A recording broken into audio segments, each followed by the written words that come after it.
Assalamu alaikum, hello and welcome. Today I'm going to talk about negotiated democracy. And there are two things about negotiated democracy or consensus voting. Number one, it breeds theft. Number two, it inculcates laziness and incompetence. Those are the two things that negotiated democracy are characterized with. Now, the word negotiated democracy or consensus voting, as some would like to call it, are fast becoming part of the vocabulary in the people from northern Kenya.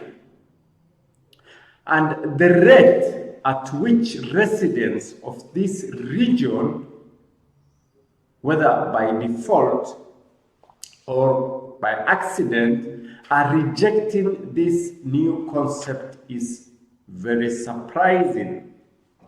Every election cycle, allies drive to their home counties, Garissa, Wajir, Mandera, and participate in a process that has not been tried and tested for a long time, even though consensus or negotiated democracy has prevailed largely in the last two general elections, 2013 and 2017.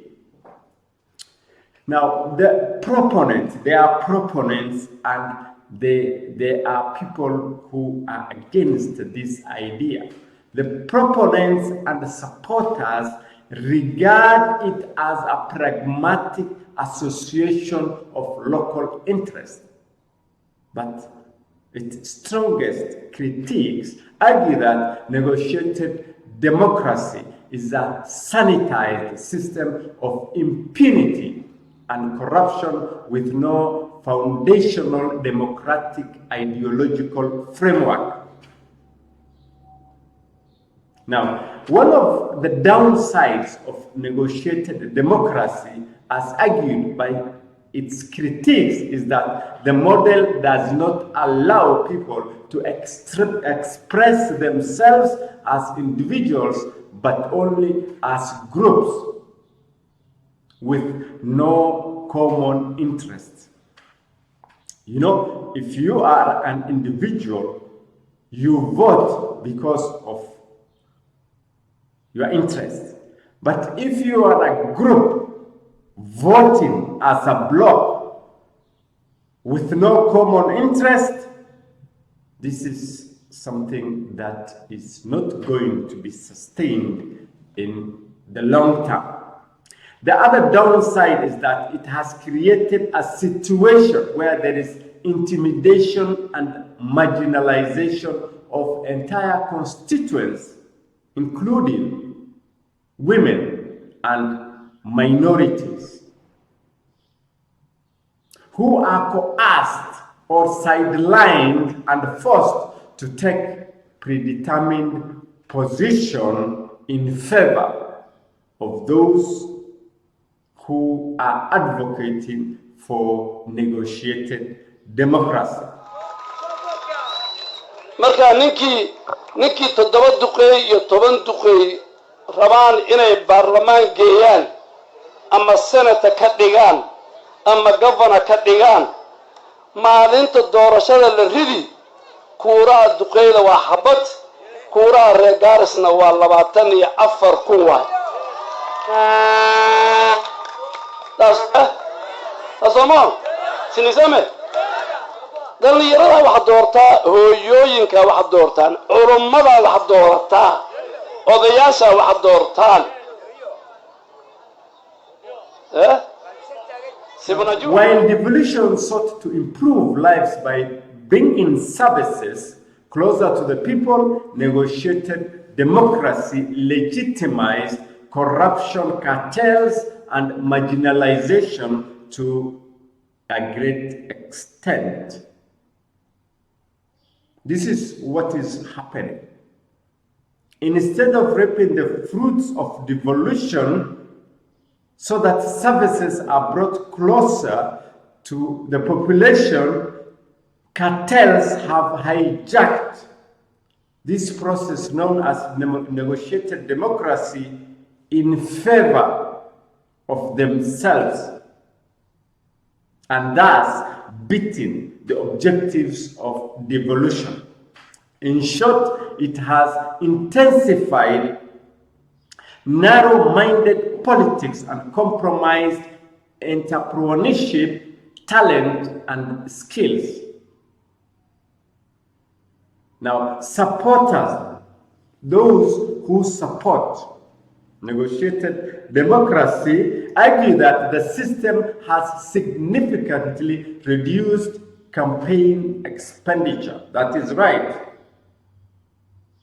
While two opponents could spend 200 million to campaign, now maybe and most likely 20 million will do the job.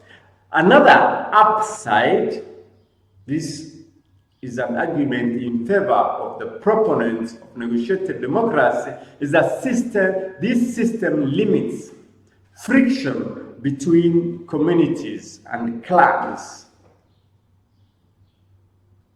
Therefore, it ensures everyone is brought on board on the negotiation table and encourages harmony and cohesion and unity.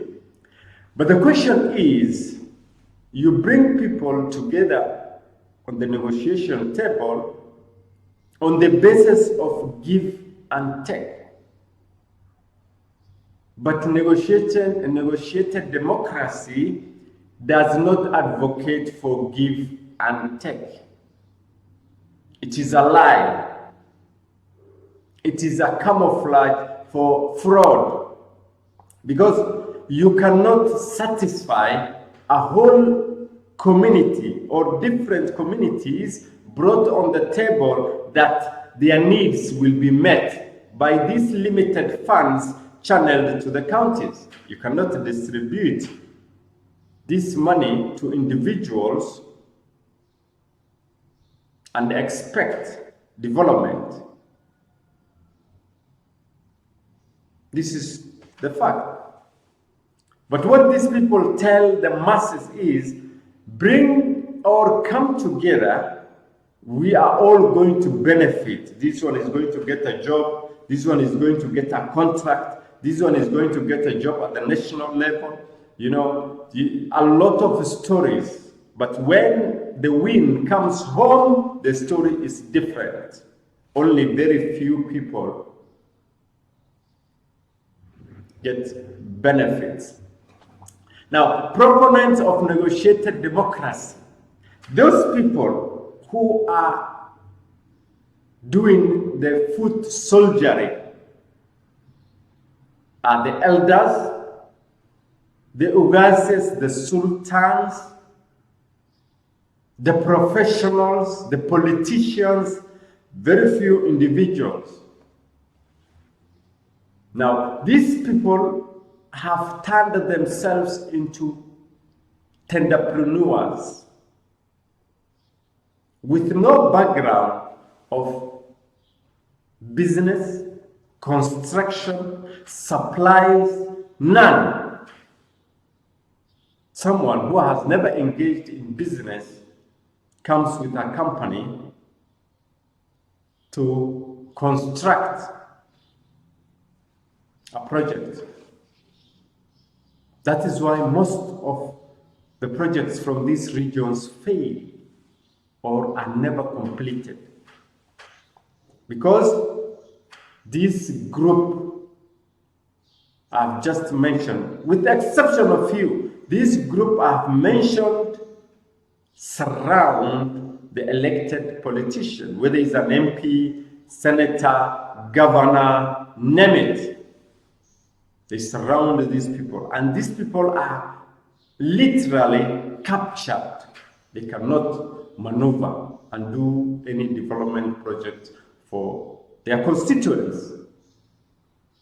This is one of the challenges of negotiated or consensus voting. Now, what I can say for sure is that this phenomena is coming to an end. And this is visible. It has started in 2017 in Mandera. Governor Roba was considered to be a firfirsa candidate. He was not party to the negotiated democracy, and he won. Now we can see it in Garissa. Duale is not party to negotiated democracy. He wants one man, one vote.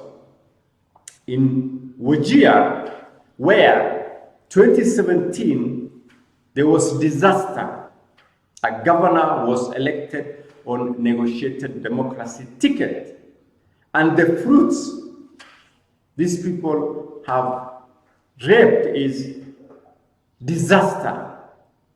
No one is ready to repeat the same mistakes again. What do you think?